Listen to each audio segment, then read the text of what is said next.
On est venu à l'Institut du monde arabe occuper le parvis et ce City Stade pour montrer celles qui ne sont pas forcément licenciées, qui ne jouent pas le haut niveau, mais en tout cas qui pratiquent le sport qu'on aime avec le même rapport qu'on a avec ce football, c'est-à-dire un football plaisir, un football authentique et un football où le groupe et le collectif est à l'honneur. Ce qui est sympa, c'est d'être ici dans un lieu culturel, et Little Miss Soccer, c'est aussi sortir un petit peu du cadre du rectangle vert et d'aborder les sujets sociétaux, et d'être à l'Institut du monde arabe, ça fait vraiment sens à notre projet Little Miss Soccer.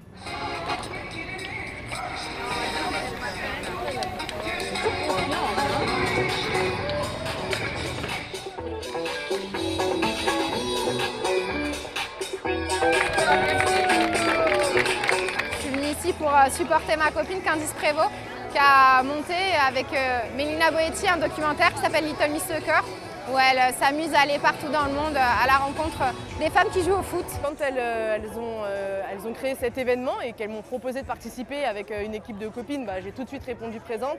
D'une, parce que c'était l'occasion de jouer au foot, passer un bon moment. Et de deux, parce que j'avais hâte de découvrir leur film. Et comme le tournoi est suivi de la projection du film, j'ai juste hâte de voir le résultat. Je passe un super moment. Pour l'instant, une défaite, une victoire. Et là, le prochain match, je vais jouer. Donc on espère continuer sur la lancée de notre victoire et de faire de bons résultats.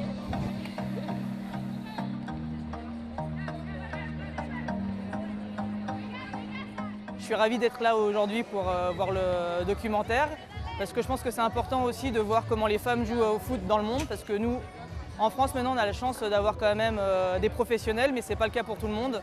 Et il y a encore des femmes qui se battent pour jouer au foot. Et je trouve ça très bien qu'il y ait des filles comme Candice et Mélina qui font ce documentaire pour parler des femmes qui font le foot.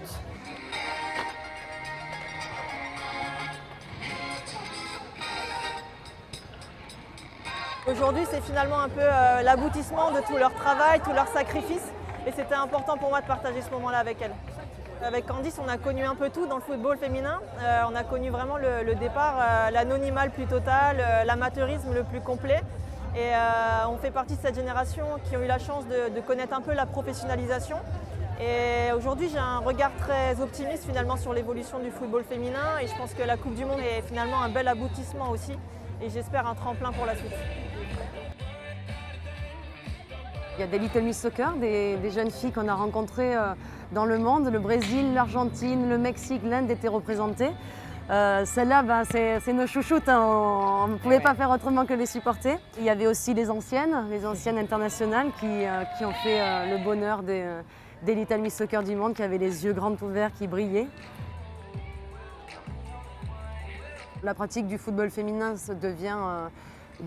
on commence à y mettre la loupe dessus. Forcément, la Coupe du Monde sert aussi à ça.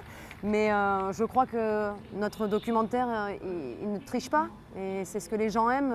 Le football est dorénavant tellement déconnecté de la réalité, de la vie des gens, que c'est bien que ces footballeuses-là, celles qu'on a rencontrées, remettent la balle au centre et remettent les consciences à zéro.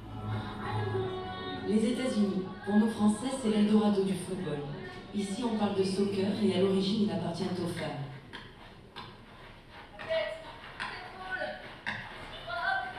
Toutes vivent de leur passion et pratiquent dans des conditions idéales. Un football physique à l'esprit combatif. Le projet il est né suite à la Coupe du Monde 2015. On voulait continuer la promotion de ce football joué par les femmes et en fait embarquer tout le monde dans notre aventure. Lui donner une couleur universelle à ce football. Donc il fallait passer les frontières, grâce à ce ballon. Il fallait faire les 5 continents. Il nous a servi de visa et elles ont fait tout le reste. C'est-à-dire qu'on a lancé le ballon, on a posé notre caméra et les langues se sont déliées, les jambes se sont défoulées et on y a croisé la passion, tout simplement. Paradoxalement, les internationales américaines, égérie mondiale et athlètes en puissance, restent encore moins bien payées que les hommes. Engagées, elles viennent d'assigner en justice la fédération afin d'exiger l'égalité salariale.